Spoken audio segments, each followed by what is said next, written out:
Welcome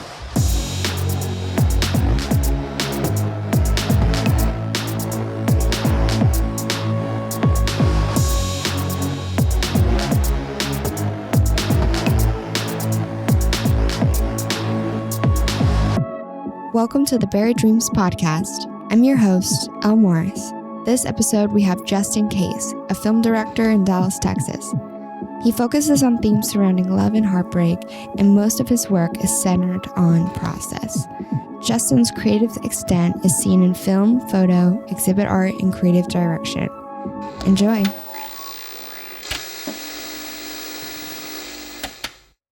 All right, so I was reading over your bio. You have some really interesting stuff in there.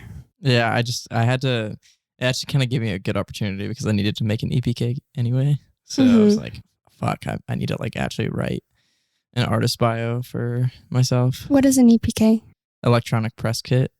Okay, yeah. I think my ex-partner was a DJ, so Yeah. they did an EPK, I think. And it was like a 3-page document with pictures of them while they were talking about what they've done in the field. Yeah, it's like I wouldn't say like a creative thing because it's just for anyone that has like technically that's not an EPK, it's just bio. But yeah, it's for anyone that's like does anything to do with press. It's like a resume for pressing.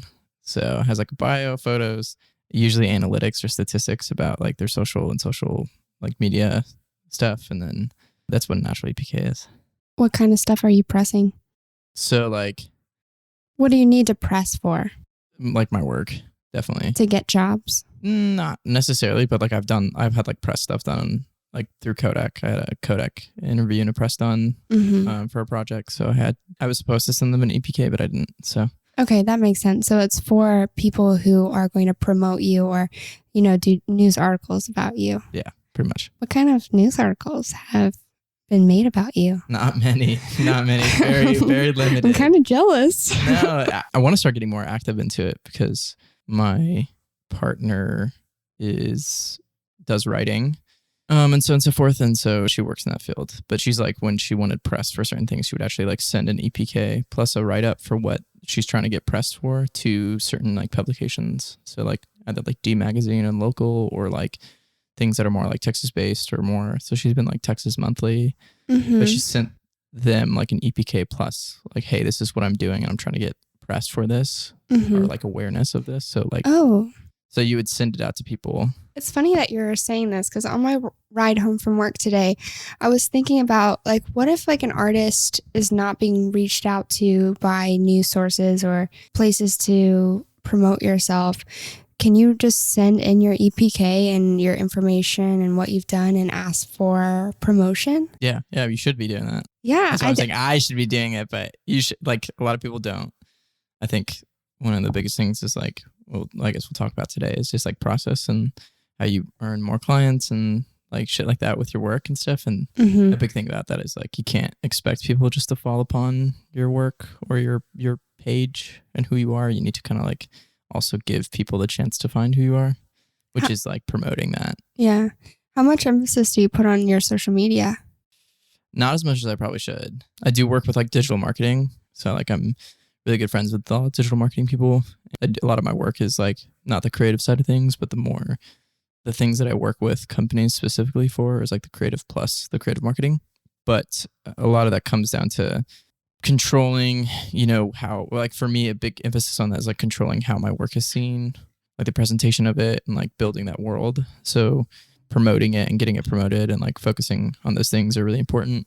Social media is really important for that stuff. I just don't really focus on it too much. I mean, it's stressful, and I guess what they say like on the internet is like the algorithms reward you for posting, spamming people essentially and doing the same shit all the time, which is something that I don't like a lot. So like for algorithms to work, they need to see patterns. And if you show them that you are making pottery and you're painting pottery and that's all you're posting, eventually it will get to, the algorithm will know that you are painting and doing pottery, and it will show it to all the people who are interested in painting and pottery. And then it'll spam people and then people will follow you. But it's like, I don't know. I don't really like the style of like when I go to those pages and they're just full of the same stuff. It's not aesthetic to me. Yeah, it's definitely a tough thing. So I've worked with people like building TikTok pages in specific, and also looking at like Instagram pages and branding. And so TikTok is a tough one. It's weird because people are really uncomfortable with that mentality and process, which it is a very rewarding mentality and process to have. You can be a very lucky few people who will just end up being rewarded by the algorithm without consistency. You know, those people that like post once every 6 months and then just like blows up. And that's just like random draw of the trade. But consistency is a big thing. Exactly what you just said. I do agree. I think with certain social platforms, for me with TikTok, like looking at the idea of TikTok, I don't think it's that big of a deal for me personally, just because I see TikTok as like, since it's such a short landing page of content and such short content, it's almost like every time something is posted anyways, it's like you're reaching a new audience every single time. And very rarely are you trying to like get people to come back to your page and then like just go through a whole bunch of stuff, where I feel like Instagram is a little bit more curated and produced. So I think TikTok, I really don't mind too much. Instagram is one of those things that I'm like, I will not spam on that at all. Like I don't think like that to me is like almost a portfolio in a way. And I think it's become a portfolio for a lot of people. Oh yeah, I absolutely agree. It's like a portfolio. And then the stories are more of like what you would post, every day or something like that. So I find myself using stories way more, and I'm just like, I've had the same 12 pictures on my feed for like the last year. But I mean, the Buried Dreams, that's my personal page. The Buried Dreams page, I have to promote my guests and everything. So it forces me to give a lot of attention to it. But that in turn, like I'm like less active, I would say, on my personal page. I use it mostly as a communication tool. Gotcha. And inspiration tool as well. We haven't even officially started this podcast, right? We just kind of get into it. We're just getting into it? Yeah. I was going to ask you, what is Buried Dreams, and like, what is this about for you specifically? Because I've never met someone that has like an active goal and dream in mind to like make a podcast, essentially. Oh, really? No, never. Yeah, I have been wanting to meet other people who do podcasts just to kind of, talk about the problems that I have and see like where we can meet. But I feel kind of like on the spot here. I did meet a guy, Jerry. Yeah, I love and Jerry. He is into interviewing, and you did an interview with him. Yep. And he's really the first person I met that's also kind of into this kind of thing. Yeah. Just like interviewing in general and interviewing artists specifically. Yeah. But my whole thing with Buried Dreams is, I don't know, since I was 20, I've been listening to podcasts a lot. And I always felt like I had trouble articulating myself, and like I didn't have a voice. I was really struggling with self-expression and like talking about my emotions and whatever, and just getting my ideas and opinions across. So I thought it was something I could never do, but it's something that I had always wanted to do deep in my gut. And I think I had just ignored it. I think comedy is also another one of those things that I think I could never do, but maybe one day I'll do it. Acting or comedy. I really like that, like entertainment, performance type thing. And I also think that it could transpire well into the podcast. But I read this book called The Artist's Way by Julia Cameron, and essentially she just provokes what the inner desire is for, art and how to become an artist. And the thing that arose for me, was like fashion. I love fashion, but podcasting just was so like deep inside of me. And there was a term in there, buried dreams, like what is your buried dreams? And it was that chapter that phrase had come up in. Yeah. And I realized like this is my buried dream. And, I've always had a strong attraction to artists just intellectually, and just I love connecting with people and getting to know them on a real deep level. So the podcast is kind of giving me a chance to, one, put myself out there, be uncomfortable, and, practice articulation. And I've come a long freaking way just from starting the podcast, but I have a reason to invite artists to come to my house or just to meet with me for coffee, to get to know them better. And usually like after a 2-hour conversation, a genuine conversation, getting to know one another, you build a friendship. Yeah. And I love seeing all the artists that I've interviewed out in the real world running into them. I get invited to a lot of artist events now. Nice. And it's honestly a dream come true. I love it so much. And it's slowly but surely growing. And I have so much hopes for it. But I mean, at the end of the day, even if it's not successful, like the reward that I get from just making these relationships with people is the best thing of all. Yeah, that sounds amazing, actually. Yeah, it's like a super like personal, deep inside you thing that you need to do for you. Like it's not for other people. I mean, it is, but it's not for other people specifically. It's for you.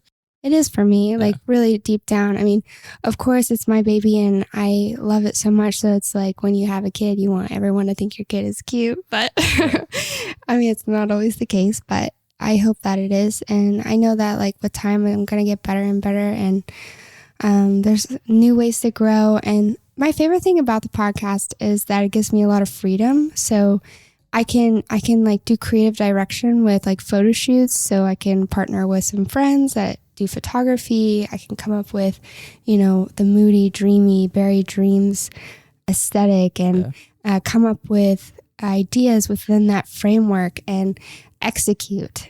It's so invigorating. Like that creative process is so fulfilling. Yeah. I love that. That's awesome. Yeah. I mean, it goes everywhere, really. Like social media, there's marketing.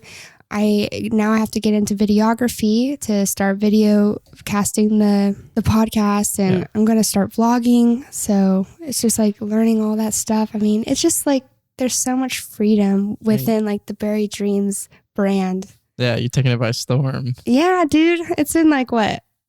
8 months? Yeah, you're taking it by storm. Yeah, it's a passion project for sure. That's awesome. No, that's amazing. And what about you? So you're a film director. Yeah, sure. The title. A film director. That's what you told me. Yeah, I mean that's what I tell myself. So yeah. When did you start directing films? Yeah, I don't even know if I have yet.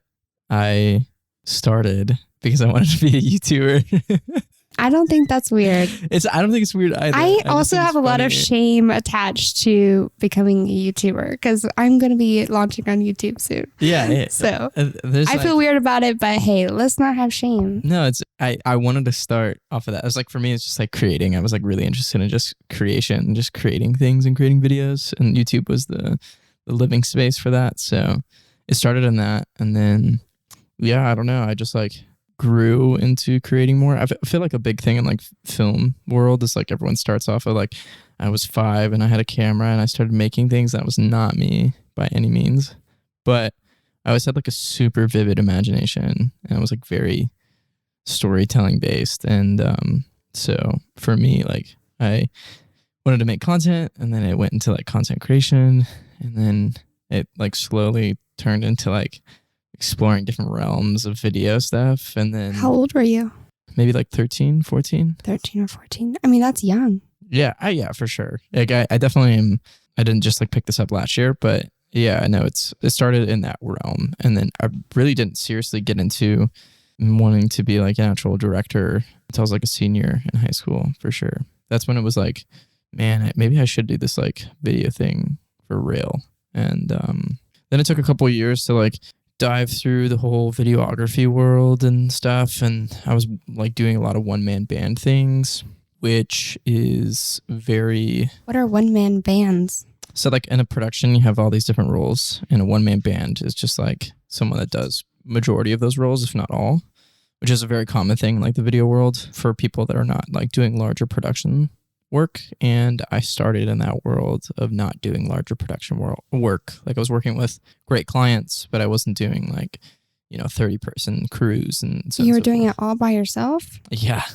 That's a lot of work. It is a lot of work, but it's very common for a lot of like videographers. Or just, I think in media in general, starting out like with the podcast, having to do all the setup, the content curation, guest finding, social media, all that. It's a lot of work. Yeah, that's probably why all those super large podcasts have like actual teams. Yeah, they got teams, but I mean, for production, it's way bigger. It can get, it can get tremendously large. Yeah, and that's kind of how like video works. You know what I mean? You can really do things by yourself, but you can also do it with a large crew. And I mean, it's whatever is most comfortable for you. Like, but it kind of depends on where your world is. So like for me, at the time that I was doing video work, I wasn't really calling myself a director. It was more just like I wanted to do video. And at that time, I could sustain doing one-man band things. I could shoot everything, I could edit everything and things like that. But I love collaboration for one, and I love working with people. I love being around people, and it is like super important to me to bring people into the creative process, and that's like really interesting to me. So I slowly had like a resentment toward doing everything by myself. I hated being by myself. So that turned into me being like, maybe I should start trying to do bigger things, and I want to do that. And that's when I started calling myself a director and like making sure that people reference me as a director instead of being like a videographer, because like the association is very different. Like Yeah. when I was a videographer, people would hit me up for weddings. You know what I mean? Ever since I've like made it pretty strict and known that I'm not a videographer, I'm a director. Lay that dick on the table. Pretty much. No one has ever asked me to do a wedding since, That's amazing. So it's like definitely association. And then I started working with like larger crews and bringing more people in. And then now I'm here. So I've heard from some photographers and videographers that, weddings and, graduation pictures or just whatever it may be is where you can get consistent money. And with editorial work, it's more inconsistent and more difficult to find work. What is your thought on that? yeah, it depends, right? Like doing the work that I do, which is very specific to me and my storytelling process. Also the fact that I shoot on film, and I'm very like not picky to say, but I'm very much about my process. And that's a very important thing. It's like an important foundational basic of my work. What is your process? To put it into terms, I don't really know, but it is something that I have like worked really hard to sustain, about like being happy and doing what I'm doing, only doing things that are really interesting to me, stuff that I can like showcase not only my passion, but my love for my craft and my like interest in working with people and bringing people in. That is definitely a part of my craft. And then, shooting on film is a huge thing for me, which is like a really important thing for me right now. Not to say that I would not always shoot on film, but I think for me right now, it makes the most sense. And it's the thing that I'm really interested in. So like, I always tell people that like ask me about advice, all my friends that are like maybe not as far in their career, because I'm not that far in my career at all, but like there's definitely people that are like not as far as I am. And a lot of my friends that are in that way have asked me like, okay, well, how do I do this? How do I do this? And I always have to tell them, I'm like, I'm not probably the best example of giving you the right information, because I totally took a very unconventional, very quote unquote wrong path in a career that doesn't really have stepping stones.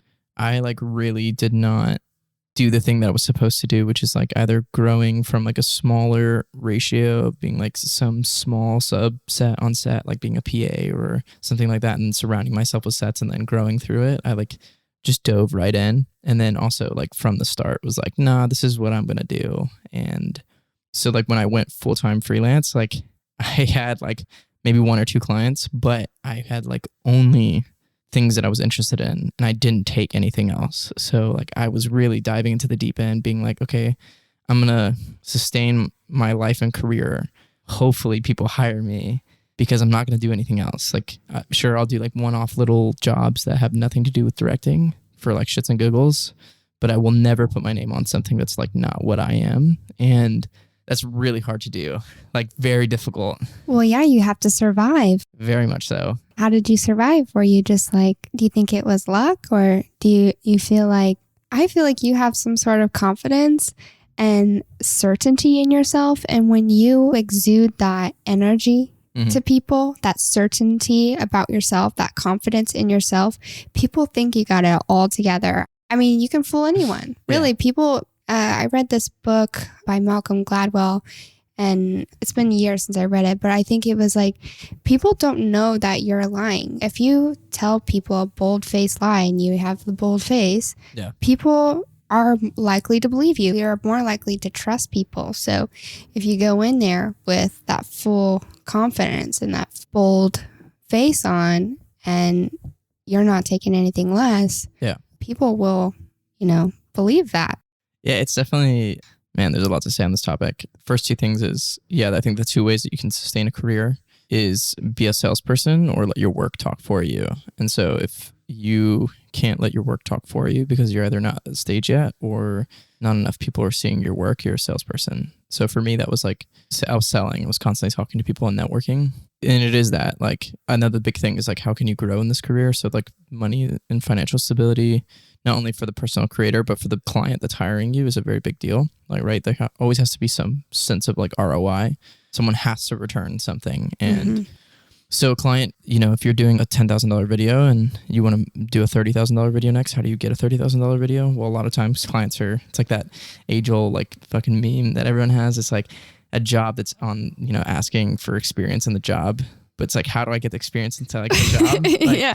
That's exactly how budgets work with clients. It's like, how can I trust you with a $30,000 budget if you've never worked with one? So then how do you like get past that? Is you build trust. Like that's the biggest thing is you build trust. And to build trust, you have to like showcase in your process of filmmaking or your creativity or your artist like process that they can trust that. So like you can go, it's the little details like I can trust you with money because of this, or I can trust you with the team because I saw this, or I can trust you with this process because you did, you know, X, Y, and Z. And so like it all comes off the basis of trust. But yeah, it's just like really important that you sustain what I think the most important thing is showcases 10 million times more than just your work is your process. Like I think anything that you create, people can kind of like see through it from just like its face value and say like, okay, well, I feel like something in my gut about this. Like it feels good, or it felt like someone really thought about this or like put a lot of love or creation into this, and you can feel that. And for me, that was like the most important thing is like everything I stepped into, I needed to like felt the love and creation for it. And if I didn't, okay, depending on like where I'm at with the project, you know, like I would either push through it or be like, no, this is just not going to work anymore. So for me, I think that like that spoke volumes. That's how I consistently got more clients, was because I had a lot of... This is a burp mic, by the way. A burp mic? Yeah, you just burp right in it if you got to. God. Don't be shy. It's one of those things where it's like I got a lot of work because of like grassrooting, networking, because people talk to other people for me. But a lot of that came from like, hey, I loved working with this person, or I loved what I was able to do with this person. So that was a big thing. But yeah, those two things are really sustaining, like something that you have to sustain is constant like passion and process. And that speaks volumes. That's how you get more work. And then the biggest thing I was going to say on this was something I actually was just talking to my best friend about. So, you know, like when you live in like survival mode, which is what freelance is, you're surviving. It's really hard sometimes because you're constantly chasing. But I think that the most important things in life is you need to have this balance between chasing and listening. Like my best friend, Julian, like you just said, do you think it was just luck? He was like, well, you're always just so lucky. You find other opportunities so luckily. And I think, sure, yeah, there's probably a bit of luck into it. But I think what it really is that subconsciously, I realize this about myself with him, is that I think that there's moments in which, I'm constantly chasing. I want more. I want to like achieve more. I want to do more. I want to, you know, make better stuff. But there's moments where like I will sit in pockets and listen to opportunities. I'll listen to what other people are saying, or listen to like what my gut's trying to tell me about certain things. And then I'll follow those paths, and then it'll lead me to another job. So like, if I'm like, hey, like right now, I got back from my tour, which is how we met, was like right before my tour. And right now I took a break. Like I'm in the middle of a breaking process. And that break led me to like a side gig that's giving me really good money, and can like, I only have to work 4 days a month pretty much to earn rent plus. And I'm able to like have a break and recoup before I get into my next like bigger stuff again. And so it was like that came from me being like, no, I need to take a break. Like, yeah, I don't have next month's rent 100% covered, but I need to take a break. So like, let's just take a second and like listen and see what's around me and see where everything's going, and amidst the chaos of like life and all the stuff that's been happening. It's like, yeah, I just need to listen a little bit. And it led me to another opportunity. I mean, you're living by the sword on one aspect, because when you don't have that steady income telling you where your next month's rent is coming from, that's kind of scary and whimsical. And then Whimsical. yeah, it's very whimsical. That's a very like optimistic way to say about it. It's very scary. It's scary. I mean, it's two things. It's like it lights a fire under your butt a bit, because For sure. you got to keep moving forward, and you have that like accountability factor. But I feel like a lot of people don't handle uncertainty well. Oh yeah. And it seems like you are very comfortable in your uncertainty and very certain about the universe giving you what you need. Yeah, it's definitely led me down some certain paths, for sure. Some really hard paths. But there is something that I'm very certain in is my capability and my love in which I have for my capability, and that I know I can breathe into existence what I want with my life. And I felt that way for a very long time. So I've never had any uncertainty in my career. I've only had uncertainty in moments of like certain aspects of life, which I think is a really common thing for people. But yeah, I'm definitely, not to say that I'm very comfortable in uncomfortableness, but I am very comfortable under pressure. And yeah, I always kind of end up finding a way to like figuring something out. That is something that I'm like always... You always figure it out, you know? Yeah. I think most people will always figure it out. Like if something terrible happens in your life, like there's always something that will come to your life and you'll be like, wow, I'm really grateful that my life took that turn. Like always in the end, it's like you're grateful for whatever happens. There's like gratitude in bad things or things that feel bad in the moment. Or lessons. I think lessons. Yeah. Because lessons are uncomfortable. Very uncomfortable. Well, I think that's like one of the most important things that I've learned is as much as things suck, there's always something to learn from it. And I know that's like a really blanket statement because a lot of people say shit like that constantly. If you always hear like life coaches or like people that like are very close to you that are a lot more experienced in life, they go like, oh, there's always something to learn. But genuinely, if you have to like have the ability to listen, which is not everyone has.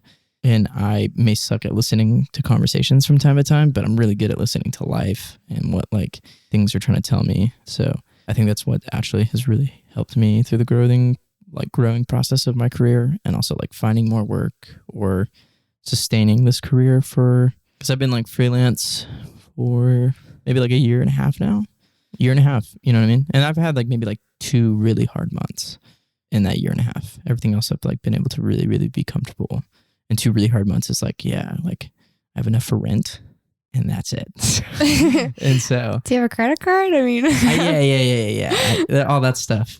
But like, those are like my hard months. And like, I had to figure some stuff out around that. But it was like, I either like had learning lessons in those months where it's like, I need to be a better businessman. So like the things like this doesn't happen again. Just like had it all set up, but then I just like didn't take it home essentially. So it was like never something that I was just like really didn't have anything figured out. I always have something, I guess, on the docket. Well, I also have this thought that, I mean, if there's a person and they had a perfect childhood, they had, everything handed to them, they never had a worry in the world, how bland of a person is that?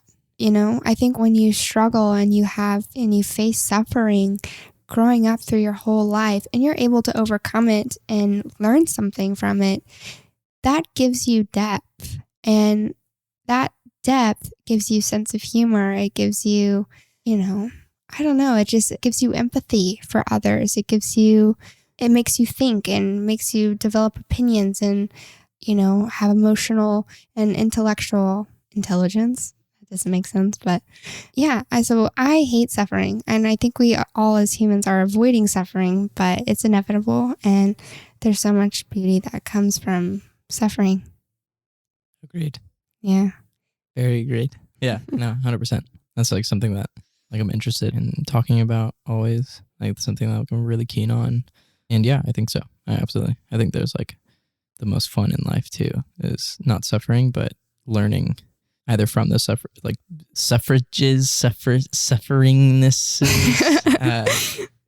like learning from those opportunities in life, but just overcoming those things. Like it's so fun. Like I think that's just so interesting in life. Like, it's like one of those fun things. Do you read books ever? Yeah. Yeah, I read a lot of books about some more Buddhist books that talk a lot about suffering and like what it all means and reactions to it and. That's awesome. I read like fiction books. Oh, that's fine. I'm all nonfiction, so.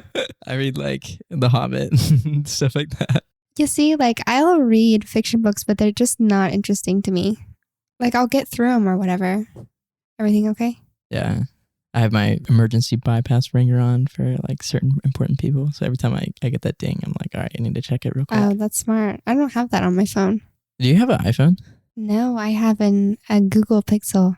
Google, please sponsor this podcast. They Thank probably you. would. Yeah, absolutely. Okay. Yeah, I don't know how to do it on a Google phone, But I don't know, iPhone. There's just like an emergency bypass you can do when your phone's like turned on silent and stuff.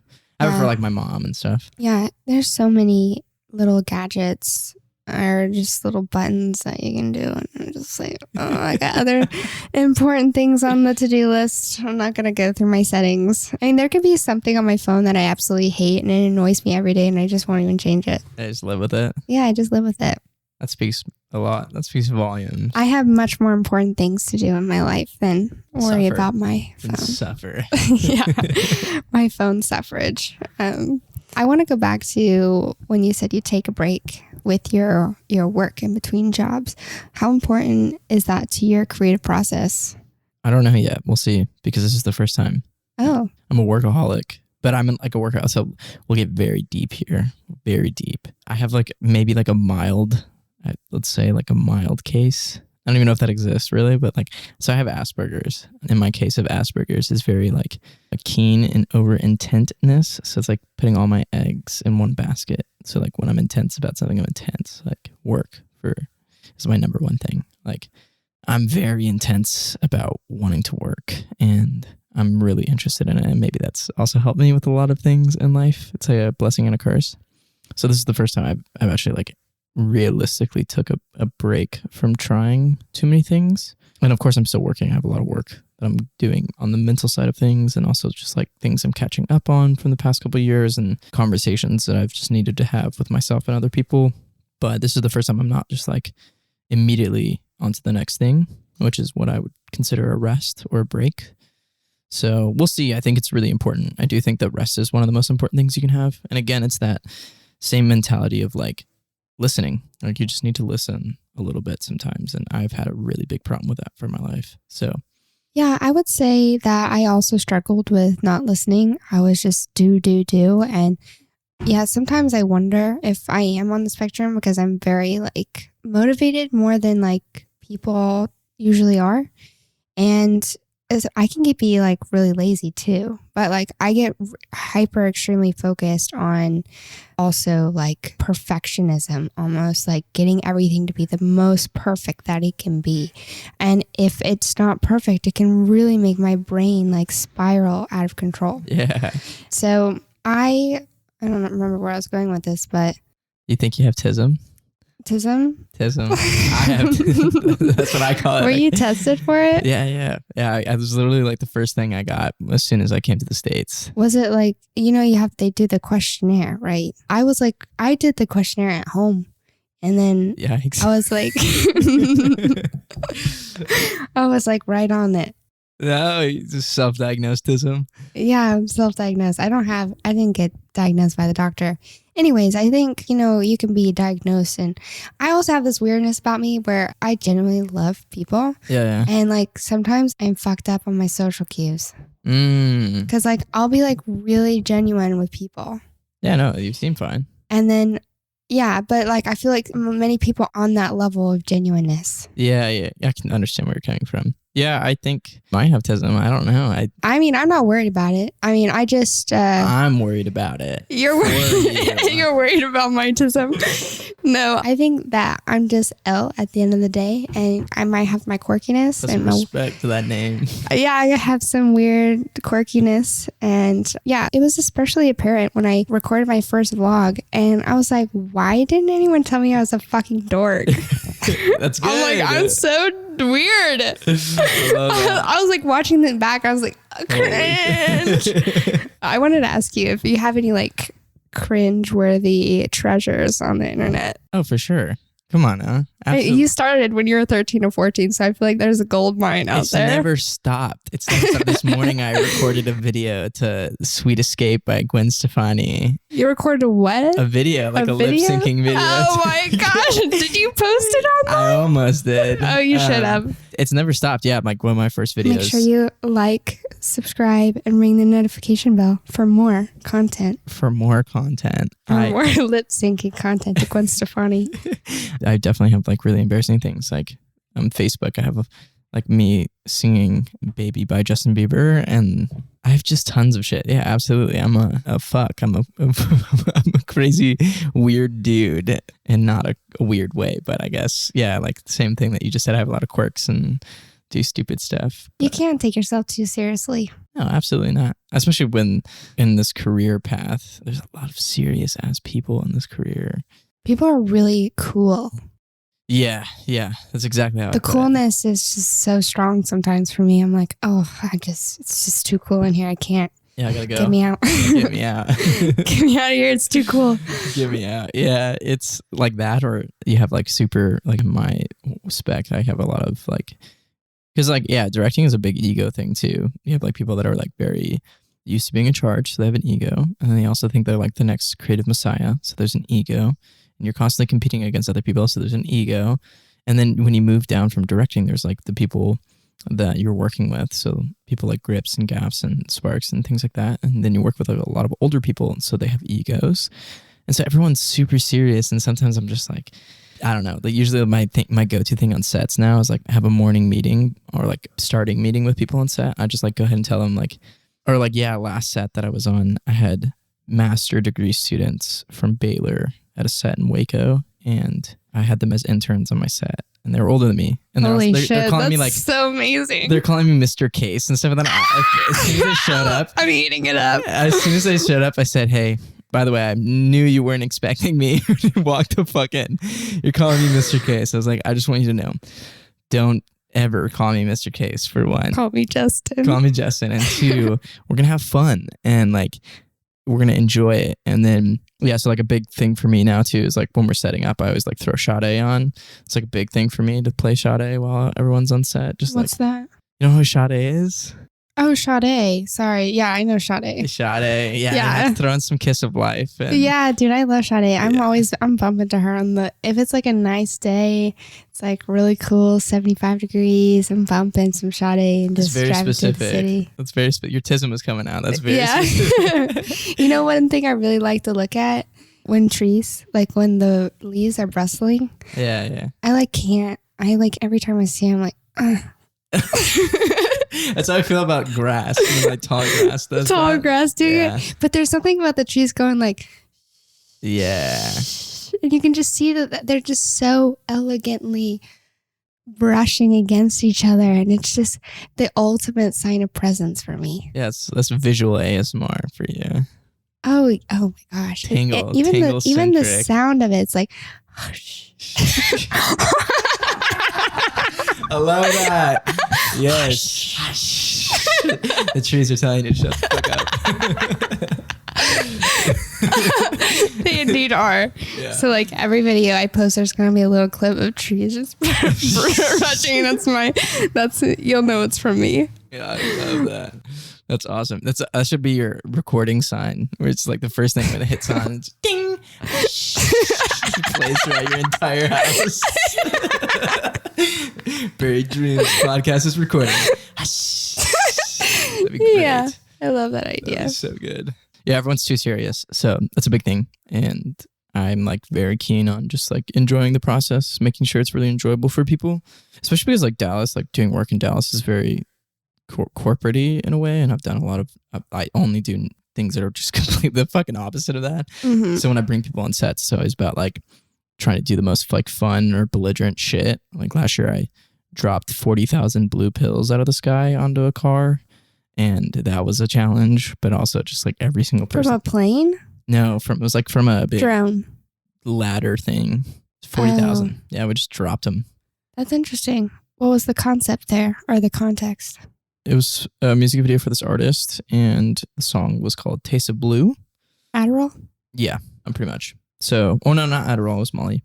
Molly. But yeah, the song was like about like drug addiction, and I don't know anything about that. But what I do know is like the relationship of feeling like you have control over something that you don't have control over. So that's what I wrote about. And the video is about that concept. So I wanted to give like a surrealistic aspect to it. So we made the world about this car and this actor in a car, and like feeling like he's getting over something and he's not. He's like stuck in this world. And then he finally gives in, and this is where all these like 40,000 blue pills rain out of the sky, like they're coming from nowhere on top of this person. So that was what the concept was about. They get hurt? No, it was They were inside the car.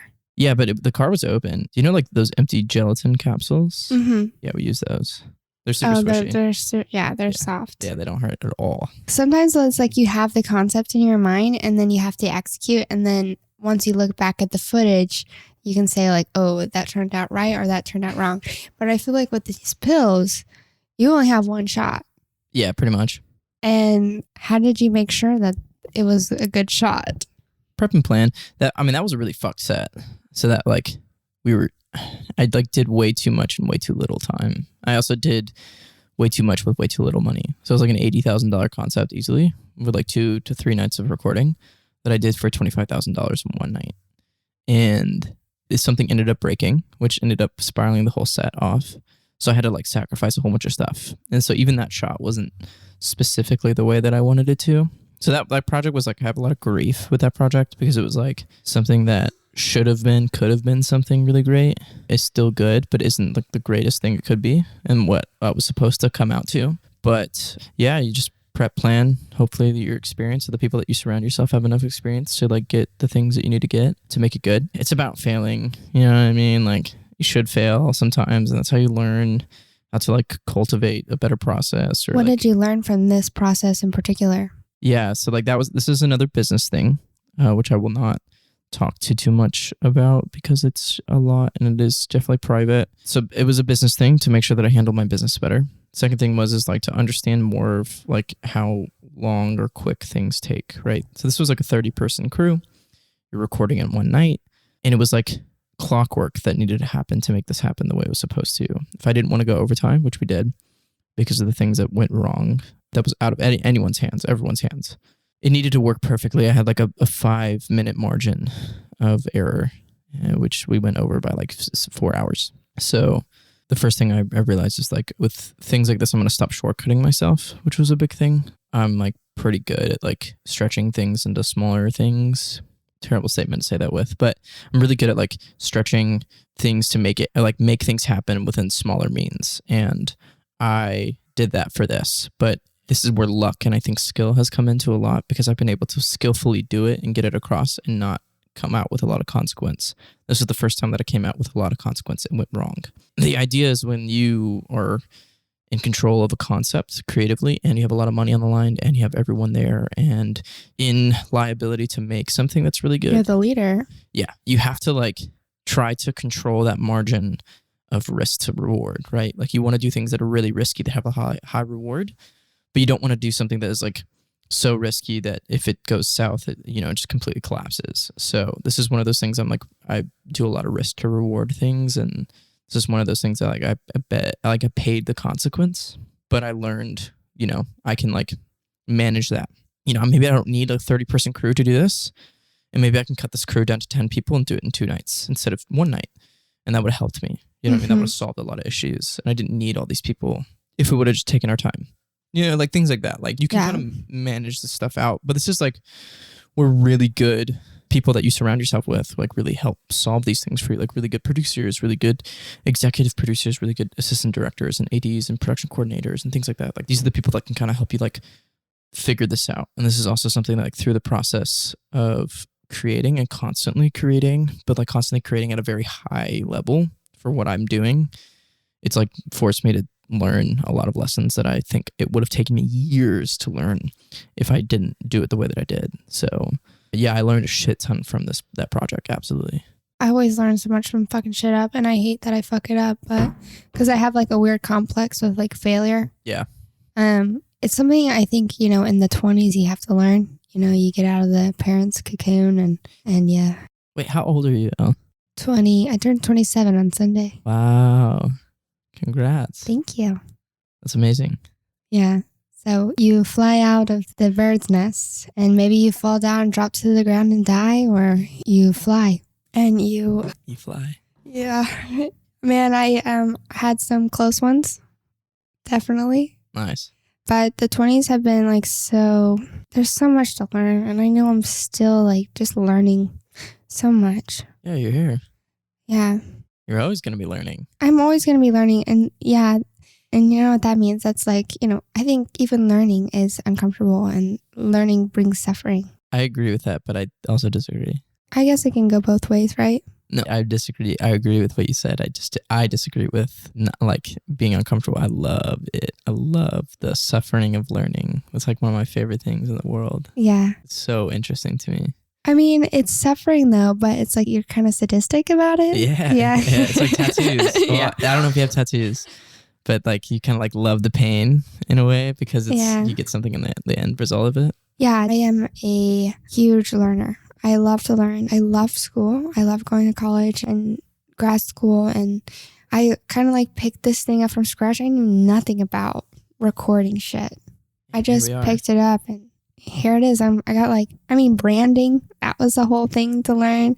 Like I did it in a weird way. Like I branded before I even started the podcast.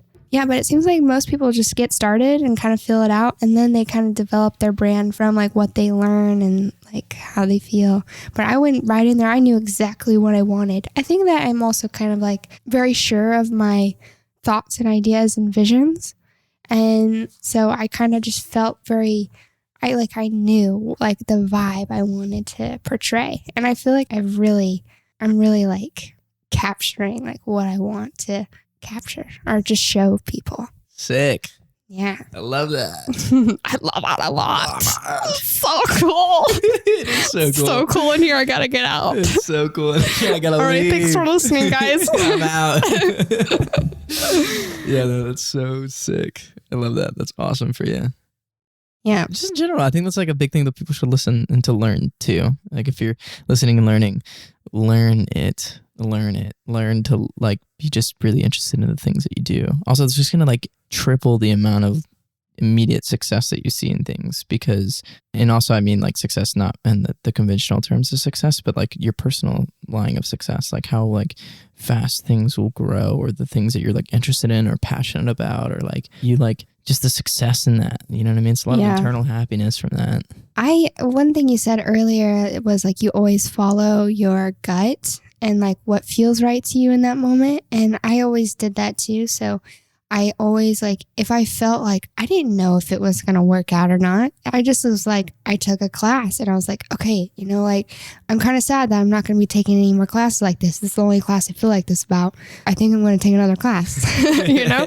And so then you take another class and it's like, oh shit, I really like that class again. So it's like, I'm going to change my major. And then it's like, it just takes you on a path and you just keep following like what you like inside and it'll lead you to wherever you need to go. You got to listen. You got to listen. You got to listen. So they say all hot girls have stomach problems. They follow their gut. That's why all hot girls have stomach problems. You got to listen. Listen to your gut. Are you a hot girl? Are you a hot girl, Justin? In this context, yes. You know I like hot girls. Hot girls. Gosh. Yeah. No, I think you should always listen to your gut. There's always like a coin flip to that. But, you know, long story short, you should listen to yourself and the things that you have intuition about and just be passionate about it. Just be super passionate about the things that you like, especially when it comes to like the things that you're doing creatively. I've like realized, like, has anyone ever told you like you're so different? Your creativeness is so different. Like you're so different from other people when you do creative things. I think people say that about me socially. Yeah. Same context. Yeah. And this is the TISM talk, is like I took some super self-awareness about that. And I was like, what makes someone different when it comes to like their work and creativity? And it's like, I just like narrowed it down all the way to when someone's walking down the street with like a fucking crazy ass outfit on, just absolutely belligerent. You can tell the difference immediately between someone that's like super comfortable wearing that, like that's them, and someone that's just doing something to either, you know, get something from it or like make themselves feel comfortable or whatever it is. You can tell the difference. Or fit in. Yes. And that's what I realized is like Poser. I realize is what makes like your creativity different. Is you can tell the difference between the people that are like actually just doing things that interest them. So if you like follow the path of like, oh, this is interesting. Like maybe this is not what I usually do, but this is really interesting to me. Like I'm really passionate about this. Like this is really cool. I'm gonna do it. Fuck it. Like those are the people that I think are really different in their creativity because they're just doing stuff that are interesting to them. You know what I mean? Fuck it.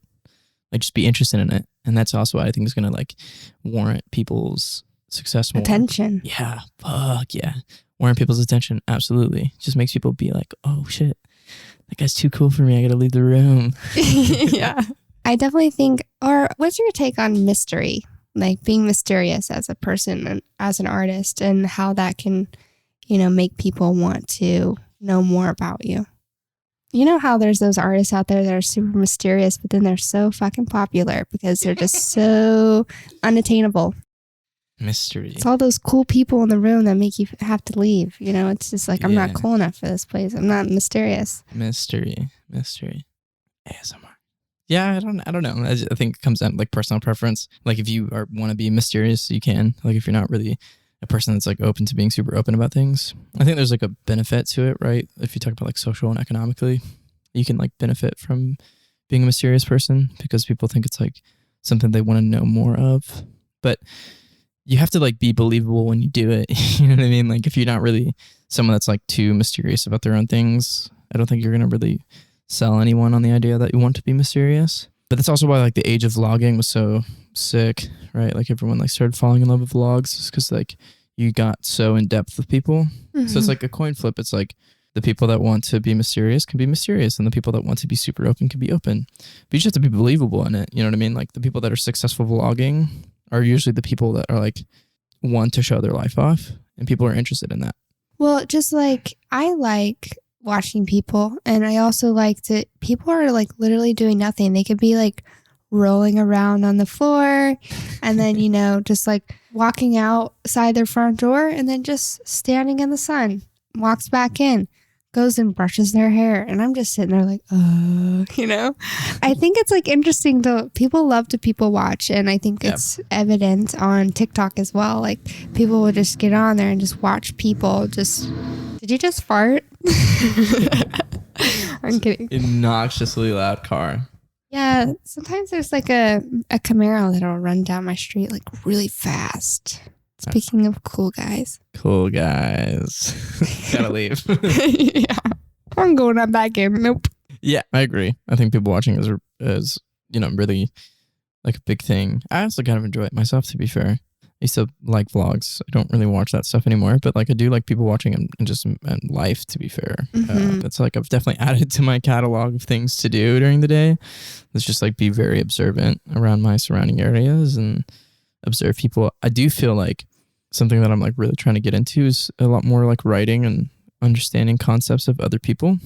Because like something that I write a lot about is love. It's like a huge topic for me, massive topic for me. Love. And not always necessarily between the love relationship between two people, but like love relationship between a person and a thing, or a family member, like a mother and a daughter, or a father and a son, and that like social construct. And like that, those relationships, like is a big thing for me is love, which is also, I guess you could say, relationship. But something I've been like more cognizant or less cognizant about is like, I just want to be more observant to other people's situations, because the biggest thing as a writer is, which is, I would never call myself a writer, but like, and someone that is writing something, is to speak truthfully about something in some way, right? Like for me, writing that drug addiction thing is like, I don't know anything about fucking drug addiction at all, dog. Not at all. But I do know what it means to feel like you're in control of something that you really don't have any control over. And so like, I was like, I feel like that's a pretty similar situation here. And then I would talk to other people about it and be like, yo, you were addicted to drugs. So like, tell me if this is like a similar situation. And they'll be like, yeah, like to a certain degree. And I'm like, okay, cool. So this is something I can speak about, but I want to be like observant and aware of other people's situations to be able to speak about it in my own context. Because a story is very rarely just about two people. There's always more external things that happen and stuff like that. So yeah, I've just been like very aware, like people watching a shit ton, listening to people and like seeing how they live their life, asking them questions. And maybe I should start a podcast. No, there's room for everyone. I don't want a podcast. Loser. Only cool people have podcasts. I understand that. That's why I'm leaving. No, I think it's really cool. But just like your phone, I don't have enough time in the day to deal with this problem. So I would never start a podcast that way. But I would love to. You have to pick and choose what's important to you, you know? For sure. I only have so much time in the day, and sometimes I feel like I'm not doing enough, you know?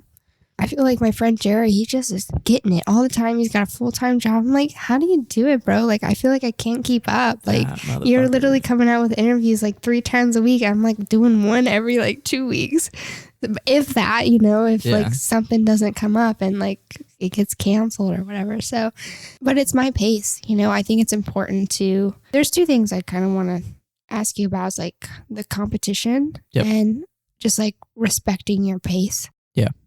So I think like some people love to be busy and love that. And I'm very busy, but I have other things in my life. And this is a passion project that I absolutely wish I could do more. Yeah. But I need that like rest and relaxation time after work. And because my job is very stressful.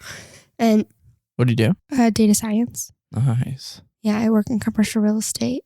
But things are tough right now because we're about to head into the big conference of the year. So it's high stress.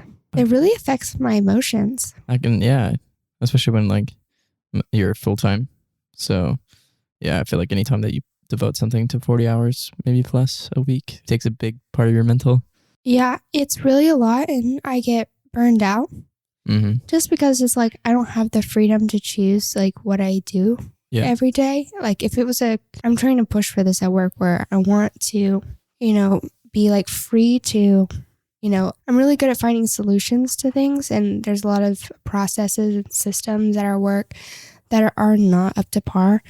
And I want to be able to like communicate with, you know, the different departments, solve the problems and make things super efficient.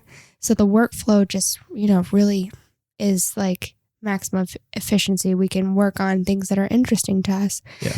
And I'm really trying to push hard for this, but I'm getting a lot of pushback. Like, I just feel like I need that in a career just to have that freedom. And I feel like being creative, having like a creative field like this, I'm able to, you know, book when I want to book and, you know, ask the questions I want to ask, do it where I want to do it. I can just I have full freedom and control over myself and like what I do and what I produce.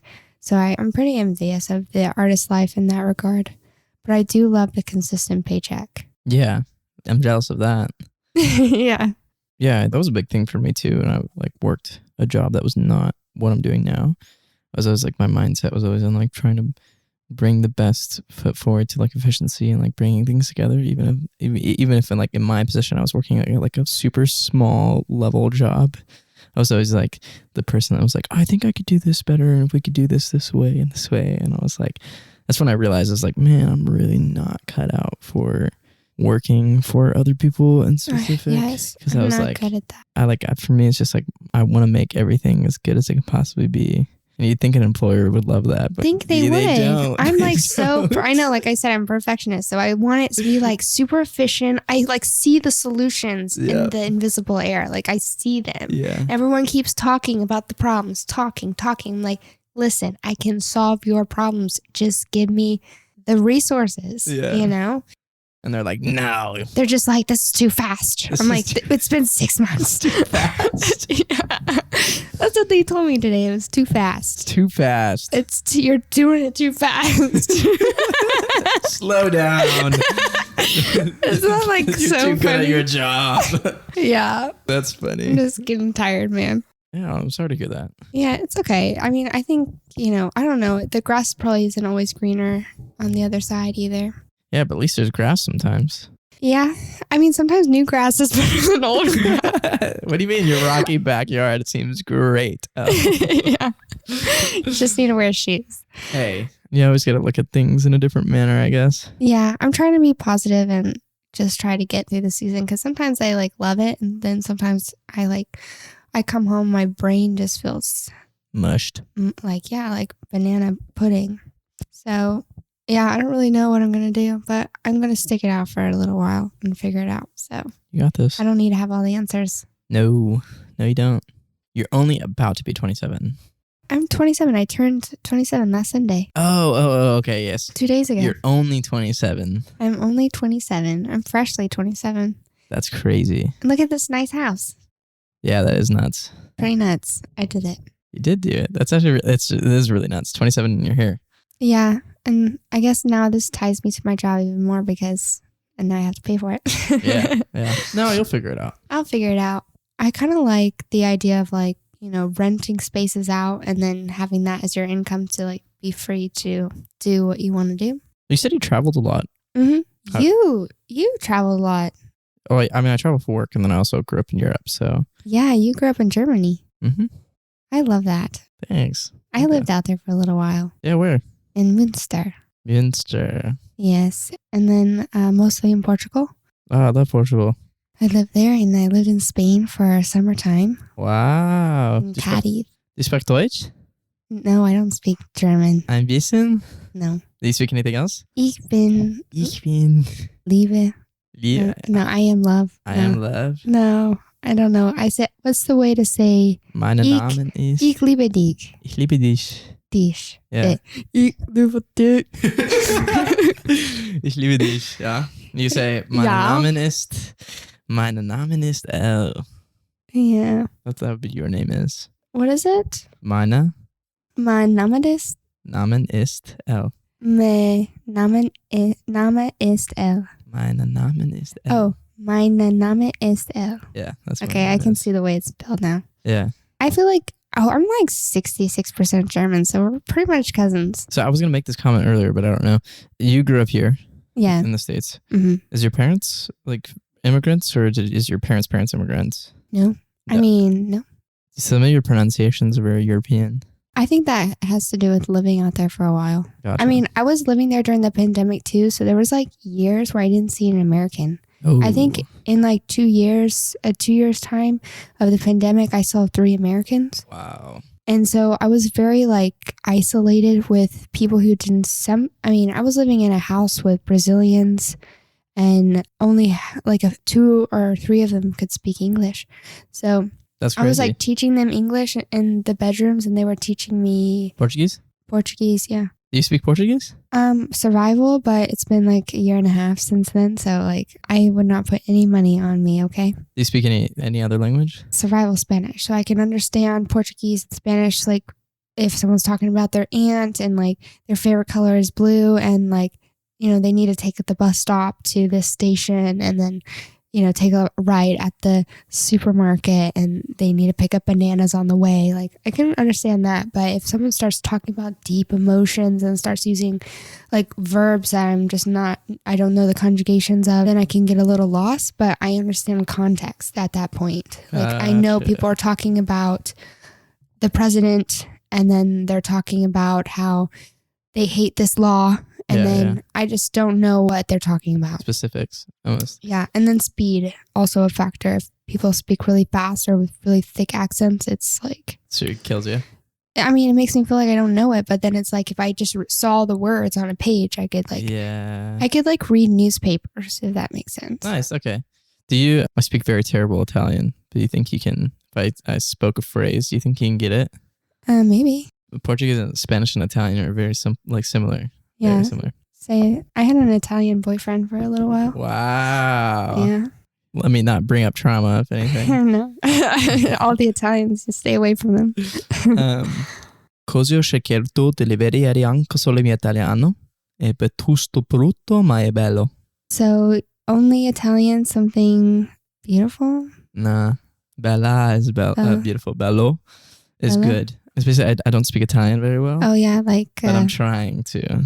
Yeah. Yeah, that's the phrase. How are you learning on Babbel or something? Mm-mm. It sounds pretty good. I mean, you sound... It's okay. My dad lived in Italy for years and I learned some Italian from him and stuff. But oh, that's cool. He became fluent? no, I mean, at the time he did, yeah. He was like survival, super survival. I wouldn't say like... I was not super survival. I was survival. He was maybe super survival when he lived that's there. next level. Yeah, literally. It's survival, super survival, and then you become novice. Mega survival. Yeah, he spoke super survival Italian, so I don't know. I think like Spanish is super interesting and stuff like that, but like I don't know. I like ended up learning Italian and it was just like probably a very useless language. Not probably. It is a very useless language, not to offend anyone, but where else am I going to speak fucking Italian? I think like French, Spanish, Portuguese, less. French is hard as Chinese, Mandarin. French is super difficult. It's so hard. Yeah. I think it's so sexy though. I love a French accent. Language, yeah. Especially when like they speak English with a French accent. Oy vey. I have a really good friend named Carl. I have a lot of really good friends in France actually, but my good friend Carl is actually here in New Orleans for the week shooting a documentary, and we were on the phone last night and we were talking, and yeah, he's just that French. I said moolah to him, and he's like, Americans say moolah? I was like, yeah, why not? Yeah, like moolah, like money. Yeah. Yeah, I lived in a little beach town south of Lisbon for almost a year, and there was so many French people living there, and so I got my full French experience, definitely. Yeah. Yeah. Oh, yeah. Oh, yeah. French is, yeah. I don't know, French is hard, especially if you're German. Like, I feel like there's a lot of Germans that do speak French, but it's like German and French, and we definitely have a lot more French influence. But if you're like super German, it's really difficult to speak French just because the R's are really different. Mm-hmm. And then It's the same with English speakers. Yeah. Well, that's why like German people speak English really well. And Yeah. one, because the fascination of English over there anyways, but like two, it's just English is a Germanic language anyways. So like a lot of like the words are super similar in anyways, like apfel and apple and auto and car and Yeah. things like that. So I don't know if it's like my genetics or whatever, but I mean, I remember if I would look at like a piece of paper and it was like fully in Portuguese or Spanish, like it makes me feel like, oh. But then when I look at something in German, I feel like, it's not that distant. yeah, and words. almost I feel like some calmness about like the German language, and I wonder if it's just something that's been passed down to me. But unlikely, but yeah. I feel like I get along real well in German culture. Really? Mm-hmm. I mean, did you enjoy live there? I didn't live there for long. I mean, I think in total it was just like a couple months. So That's enough. Did you enjoy it though? I mean, the only thing I don't enjoy is the weather. Yeah. And I mean, the food is pretty like meat and potatoes. Yeah. So, I mean, I don't know. I think there's better food in the southern countries. Yeah. They have really good food. But in the colder countries in Europe, it's more hearty and like, hot kind of stuff. But I feel like in Portugal, it's like, you have grilled fish. You have like amijoas, pato de bouillon. I think that's how it's called. I forget. It's like clams in this like sauce. Oh, it's so good. It's like lemon and broth. I'm bringing it back. We're bringing it back. So delicious. And You're having a ratatouille moment. And then they have lingueirão, which is like razor clams. And then you have like a I hate seafood. marisco. I can't remember the name. It's like de lingueirão. And it's so good. Razor clams are like these long, they're very weird to look at because they're like this like fleshy, like long, clam thing. And it looks like a penis kind of. And then you just slurp it right in and they're really squishy and soft, like, clams and oysters. They kind of have that mix between oyster and the clam with the yellow orange inside.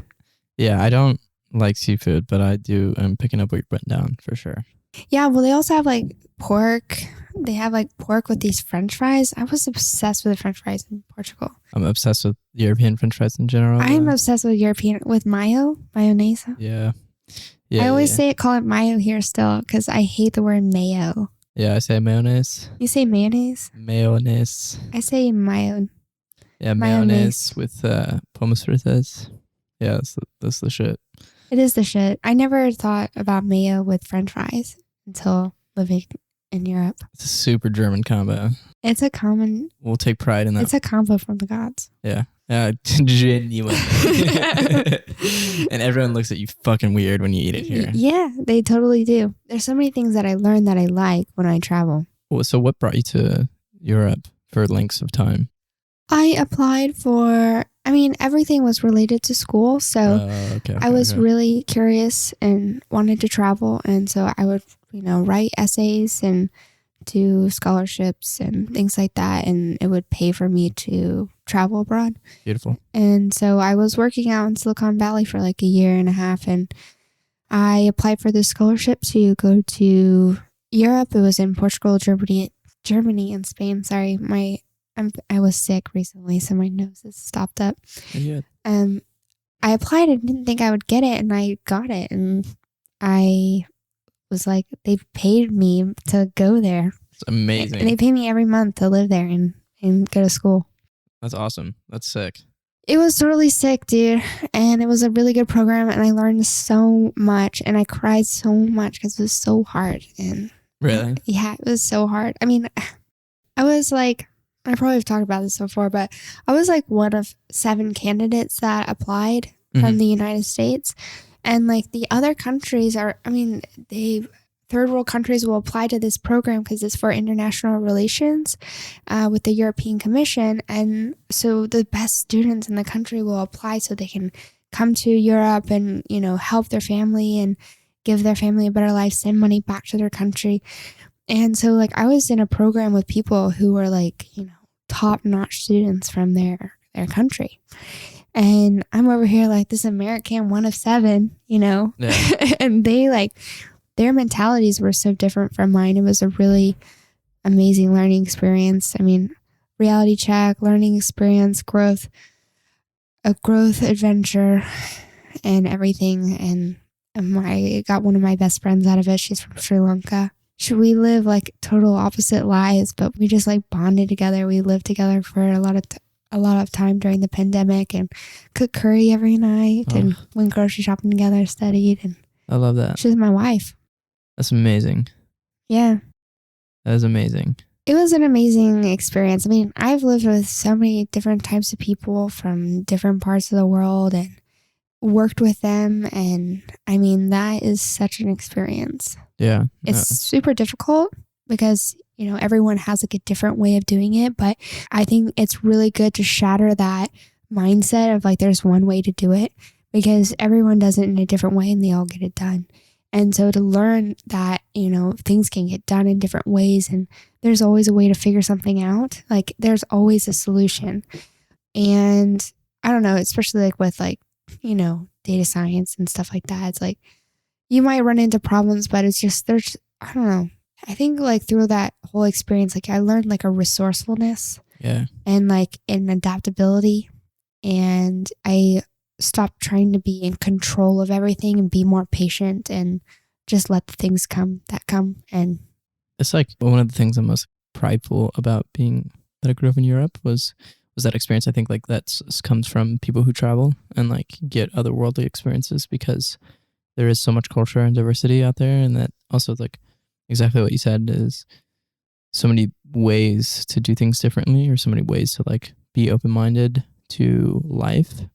And I think that came from being from not where I live currently. And I think that more people should be open to that. Even if it's like traveling outside your state, if you live in the United States, just looking at how other people do different things differently can be really opening for yourself and allows you to, I think, genuinely actually become like a better person with a lot of things because you're just so more open-minded to other ways of living in life. Openness, Yep. like agreeableness, openness. Like it really challenged me a lot with, especially religion because I grew up, my dad was a pastor and, I was taught like Christianity is the only way. Yeah. And like meeting so many other people with different religions and it's like they were taught the same thing. You're wrong. Yeah. It's like, I know I'm like kind of a universal religious person. I'm not really religious, more spiritual, but I love to learn about other people's religions. And like if someone is Muslim and I'm having a conversation with them, like I have no intention to change them or convince them otherwise, or even with political opinions, like I don't even have a say anymore. Like I have my opinions and I'll state my point, but I won't get aggressive and I won't have a panic attack over someone else not believing the same way as I do, even if they have some crazy beliefs. Because I was talking about this in the last podcast with Mike and he was saying, if you try to convince someone or try to change someone's mind, it makes people, even if they could change their mind, it makes them feel strong in their opposition towards what you're saying. So it's actually doing the opposite of what you want it to. A lot more negative than positive. Yeah. Yeah. And so what's your future plans? Told me you want to go to London. Yeah, I want to move to London. Hopefully a year is the plan when my lease is up. I need to get to just a larger market of my career. Like I need to be in a place that can offer me more opportunity in a way. And I don't like LA. So the other place to be is, I also want to go back to Europe. So there's a personal thing in that. And I have work in England and a lot of friends in Europe and stuff. But like London is like basically your LA of Europe. And so it'll be a place for me to be able to like grow my work into the next spot, the next realm. This is like the same reason why people move to LA. It's for like, You just get a lot of experience in it sometime and you can kind of choose where you want to go after that. pretty much. What is your buried dream? I read the note, which is explaining what a buried dream is. I think buried dreams can be short term. It could be like, my buried dream is to, start vlogging. And so that's still something that's uncomfortable to you, that makes you feel unease to think about. Like you don't feel like completely sure in it, but that's something that makes your gut rumble. Like this is something I want to do. It can be short term or long term. Yeah, that's tough. And I wish it wasn't so tough to like really consider what that would be. I think for me, it's just maybe like my buried dream is getting into long form of my work. I was like talking to Jerry about this, but a lot of my like uncomfortableness in my work comes from my craft more than the actual things that I'm speaking about. It's because a lot of the things that I'm speaking about come from, I'm like a very open book. So everything that I talk about is very comfortable to me. Even if it's like a big, deep topic, it's very comfortable for me to talk about. But I do things that are very like short term, right? Like the videos that I make are like visualizers, they're short term. The photo stuff that I do is short term. The gallery space that I did is like short term. It's a large idea, but it's not something that like there's a lot of smaller details and attention to detail in it, but there's nothing in there that's like an hour and 45-minute movie where every little detail is like put onto the cards. And I haven't yet to do that. I haven't challenged myself yet to do that because I'm trying to like challenge myself in the area that I'm already really uncomfortable in and find my uncomfortabilities in my area.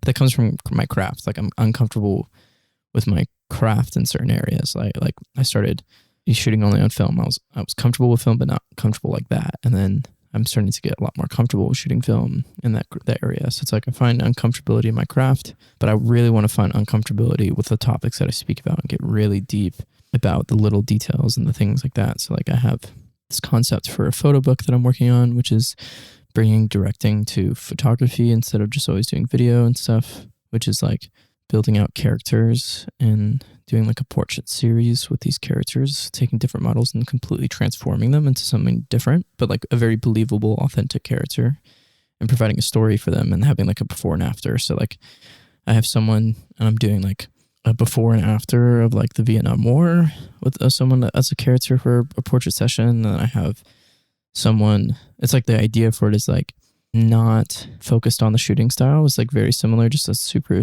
easy, simple portrait on film. Are you saying caricature? No, like a character, like building a character. You're building a character and you're going to take film photos of the character and make a photo book from different characters. And making a story out of that. Each character is like someone that's different and authentic. And like the photography style is extremely simplified.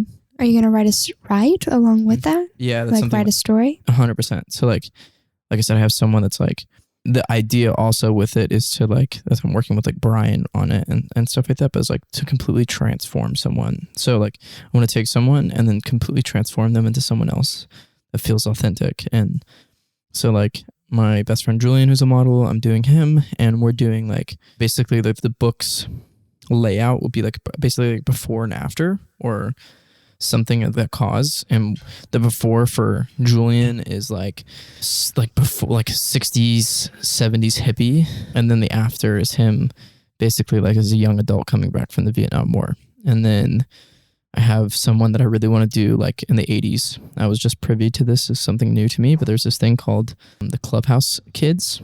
Yeah, in New York. Yep. So Clubhouse Kids, which is like early form of drag. And I wanted to do someone that is like an 80s like suburban dad, and then the after is they're a clubhouse kid, like they're a closeted gay man. You should do my father.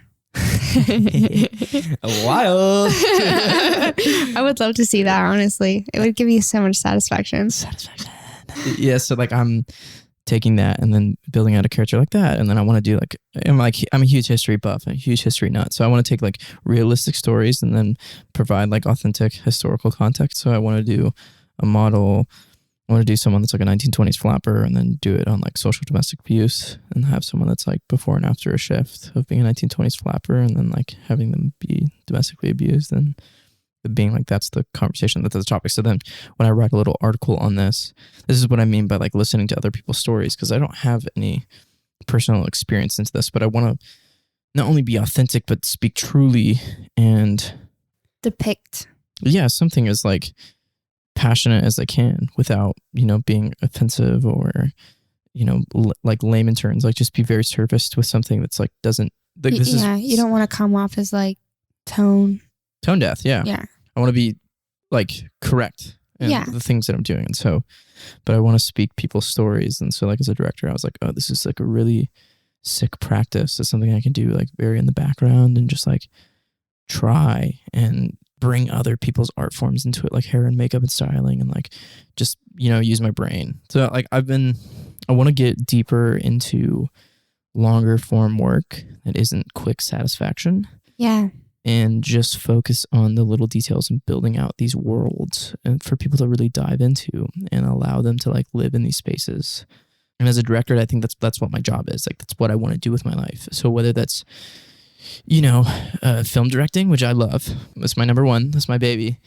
Film directing, whether it's film directing or photography directing, like creative directing, or if it's like the gallery space thing that I did, which is again creative directing. Can you say a little bit about what you did there? Yes. And then the last thing was just like working with brands, essentially like creative directing with brands and like building these worlds and authentic stories. That's what I'm really interested in. The gallery. So ASMR break. The gallery space, as the first time I've ever done like physical art. I actually invited Elle out to it. And I came and I saw and I experienced. Yeah, I built this exhibit in 3 days, which is not a flex, but I just had to put it out there. But it was a story between, I mixed photography and some story elements into it, but I had a fridge and I placed it in the early 2000s, late 90s. And a lot of people say that you can tell who a person is based off their fridge. So I wanted to place it into a historical era that didn't have obviously all the digital technology that we have today, because no one ever puts like physical things on the fridge anymore as much as people used to. And so I wanted to place it historically, which was very difficult to do in 3 days, but I love that challenge. It was like super charged my tism. So like I was like heavy into it. And deadlines. Yes, loved it. It was like amazing. Had no stress about it too, which is crazy. I just like felt so happy doing it. And I think that's really cool about you. Thank you. And so I made this fridge. I didn't make the fridge, but I had the fridge. I made the exhibit the front face of the fridge. I got the offer to do the gallery from a buddy of mine who's managing a gallery. I've never done that before, but he offered it to me. I told him if I'm going to do this, I'm not the type of person that's just going to put photos on the wall.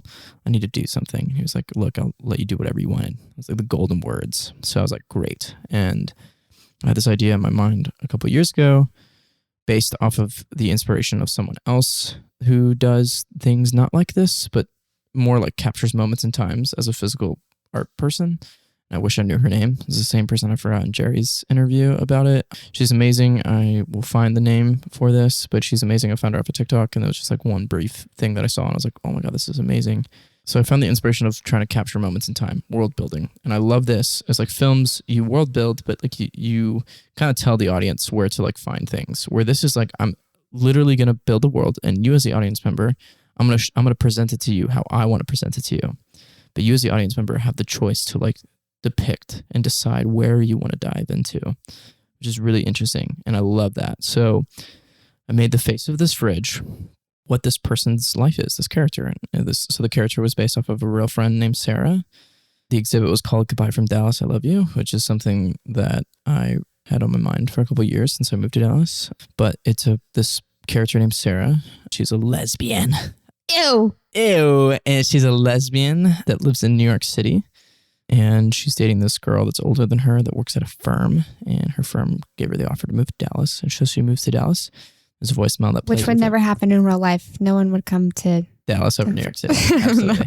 I'm just kidding. Absolutely. Many people do it. But yeah, so that's like the background character story. But if you just like walked up to the fridge and had no context of what the voicemail was, you could dive through every little detail. So I put like letters on there, authentically sourced and curated, bills, notes. I mean, everything to the T. Like this was just a real person's life. And then I had a photography session with Sarah and portrait, photographed her and then put her on the fridge. Which came out amazing. She is a beautiful model. Oh, she's amazing. She looked, looked so professional to have done that so quickly. It looked like. Thank you. It was really well put together. I appreciate that. And even with seeing the fridge. I didn't hear the voicemail, but I could gather. I was like, this kind of looks like, it's like the essence of what was. Mm-hmm. Yeah. And I wanted that was like my main goal when doing it was like, I just want authenticity and like to feel as if you were walking into someone's world. Like it needed to feel like you sucked up someone's fridge out of their apartment and just like placed it in the middle of this gallery. And that's what the goal was. So everything was as authentic as I could be. Like that was my magnets growing up in the 90s. Those were some of my Kinder Egg toys from Germany that I turned into Kinder. Yeah. Yeah. And I had those, and then I had like writings that I wrote and a couple of things that Sarah's girlfriend wrote for me that we worked on together, and then the photography stuff and things like that. If you didn't listen to the voicemail, you should. I did listen. I heard it like 10 times. Oh, okay, cool. Yeah, so the voicemail just adds like a love context to it, but the fridge itself has its own world. And yeah, I just, that was the first time I ever did it. I'm going to do it again. I have another one that's going to come out in 6 weeks, which I'll tell you about, actually, if you want to hear it. Yeah, invite me to everything. I'll come to everything if I can. I'm your biggest fan.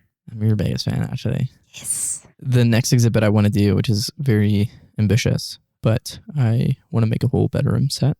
And then I'm going to write out a thing between a couple that is like, have you ever, I know you had this, the moment with your partner that you just have this like immediate flow session of conversation between each other. It's like immediate attention to each other. Nothing in between or distraction, but this immediate flow conversation between you and your partner. I see faces flickering in my brain. Boom, boom, boom. And yeah, I want to copy that moment, and I'm going to build this bedroom set, and I'm going to project. I'm going to find, I already know how I'm going to do this, but I'm going to I'm going to shoot this video of this conversation that I wrote between the two couples. And then I'm going to project it and do some VFX and stuff like that. So when you stand up to the bed, it's going to look like the couple's in the bed, but projected.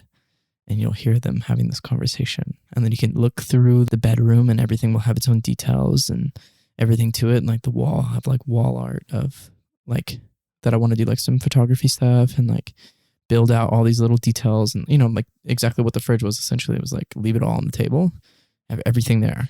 But yeah, everything's going to be real, and then you're going to walk up and have this projection of this couple onto this bed, and it's going to look like, obviously projected, but it's going to look as real as possible, you know what I mean? Like, it's real to like this couple being on this bed, just having this conversation between each other, and you're going to listen and be like, yeah, so that's my next gallery. I think that sounds really interesting. I'm excited to see it. I am excited to see it. I know how to do certain things, and some things I'm going to very much learn how to do. So. Well, that's the thing. I think if you're not being, if you're being uncomfortable in your craft, I mean, that's when you do exciting things, says David Bowie. So, yes. And this is going to be my last question. I kind of want to talk about your experience with Dallas and what you think about the art scene here and where the pitfalls are, what's good about it, and why you want to leave. Dallas is amazing. No, nothing to take away from Dallas from that. Dallas is amazing. There's a lot of really talented, amazing artists here. The scene is not cultivated enough to stay in its own market here. And that's not to say that the jobs and opportunity are not here. There's a plethora of job and opportunity here for artists and creative work. And the scene is trying to like overcome some of the setbacks that I think that Dallas has come. And someone that's not from Dallas and has only lived here for 2 years, I think there is an actual very like great scene here. It really is. But the world of being a creative is also ruled by the world of who you're creating for, if not for yourself as well. And I think that Dallas is very corporate, and that can harm the chances of certain artistry here, because you can get work for sure, especially in like film. There's a million jobs here, but especially music too. There's a lot of really talented music producers and a lot of really talented people here that are doing like the world's biggest work. You know what I mean? Not to lie, there's people here that work with some of the largest artists in the world. So there is opportunity here but the market itself is more ran through corporate. And I think that that's the one downfall of Dallas. Why I'm choosing to leave is because, one, I miss Europe. I miss it too. Yeah, I do miss Europe. It's so tasteful. Very. And two, I'm not sold on leaving. I will say that. I'm not sold on leaving just yet. I am young, and it works in both ways. I think I can choose to move with the wind when I want to move with the wind. And I'm not sold on leaving just yet. I think I have a relationship that I'm trying to sustain and build and cultivate while I'm here with someone, and also the friends and people that I am. My family is here. My immediate family is here in Texas. And so, but I'd like to move to London because I think the opportunity to grow to the next level is there. Not to say that Dallas doesn't have that chance to offer it, but at the speed at which I would maybe like to. And also you get a new experience, you get a new culture, new people, new baby pool. Like, I think you can find new ways of doing things. And I don't know, I think traveling is a little surprise. Every time. And I also think, like, for me, I'm not trying to build that here. Being very just blatant about it. I have no interest in, as much as I'm a big community person and I love working with people and it's my favorite thing in the world to like have a sense of community, I'm just not, have no interest in building that for Dallas. I have no interest. Like, there's some artists, like Brian is really interested in like bringing the area of hair industry where the editorialness is to a higher degree, and he wants to have like a sense of entitlement to that in a good way because his parents are here and he, you know, has a house and like he has his career here and he'll travel other places, but his career is in Dallas and he wants to build that in Dallas. And I don't know if that's something he talked to you about, but something that him and I have obviously talked a lot about since I get my haircuts done by him and also try to get him on sets. But for me, I have no interest in that, not because it's not something that I want to see. I don't want to see happen. I would love for Dallas to be this like mecca of something, but I'm just more interested in building my career around the people that I love to work with, around the things that I'm trying to do. I'm interested in building that, and whatever comes from that on the adverse effect of that is amazing. I'm super happy about it, but I just don't want to put my time and attention into building something that like isn't mine. You know what I mean? It's like not, I have no interest in building Dallas. I hope Dallas builds, but if I do something that helps build Dallas, that's even more amazing. But I don't want to take that on for myself. It's just not something that interests me. So for me, it's staying in one place. I feel like I'm kind of a global citizen in a way, and the thought of staying in one place for a long time makes me feel afraid. I fear that. I feel like restricted. I need to have that like full geographic freedom. Yeah. So. And then you got a house. But I mean, it's more of an investment. Yeah. So no, I mean, I can rent it out, and I can. And 3 years down the road or 5 years down the road, maybe it'll increase $150,000. So that's a little pocket. We also have a home base. Of change. Yeah, I'm also down to have a home base. Yeah. And I think Dallas is a good place. I mean, I love the people here. Yeah, agreed. And I think there's a lot of potential for growth in the art scene that could come around in the next 10 to 15 years.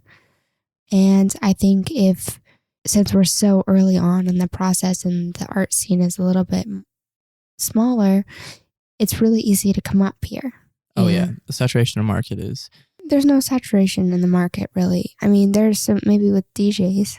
There's a benefit to it. That's I also credit a lot to the growth of my career is being able to like outshine in an area that doesn't have a lot to outshine. Exactly, because it's like you can be not the best. I mean, if you go to New York and you try to do what you did here, you're like down at the bottom, but you do it here in Dallas and it's like you may not even be like the best out there, but you're one of the best in Dallas. And just having that freedom to fuck up and make mistakes and not be the greatest at it, but it's a great place to start becoming an artist. Yeah, and you're not like... It's just a good starter grounds. For sure, and you're not in the middle of like somewhere that doesn't have almost any attention to it. Like I've been telling a lot of people too that Dallas is very much so becoming a Chicago, where Chicago used to be, which is like you would be very important to attach yourself to, Los Angeles, to New York, or to Chicago in the Midwest. And I think Dallas is becoming that central station of artistry where a lot of people are paying attention to what's coming out of Texas in general.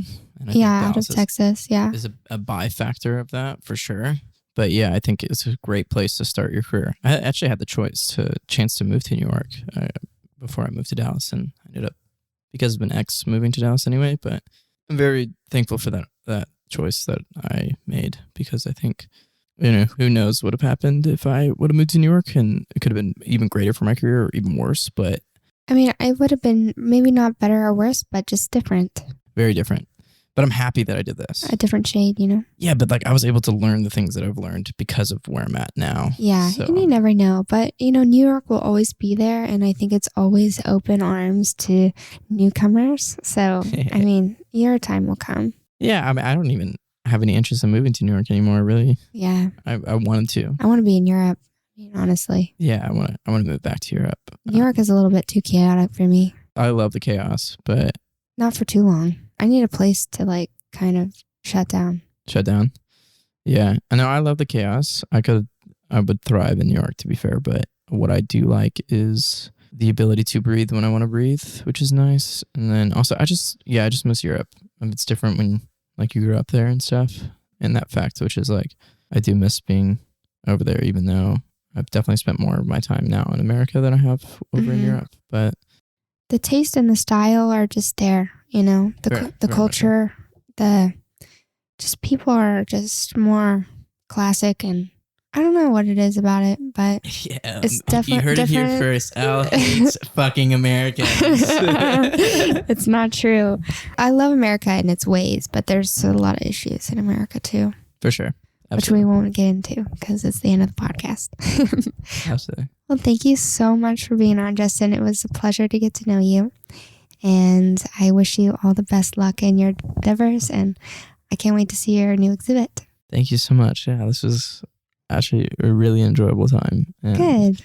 That's what I want. I loved it. And I loved your perspective on things and hearing more from you. I don't know if a lot of your podcasts end up being pretty one-sided to other people, but I really enjoyed hearing a lot of your aspects and the things that you talk about. So it was awesome. It kind of goes organically. It depends on the person too. Every podcast comes out different, but I think the more comfortable I get in interviewing people, I think that energy is captured by the interviewee and it makes them more comfortable, and then it becomes a organic dialogue. Yeah. Which I like. Super science. Super science. All right. Bye.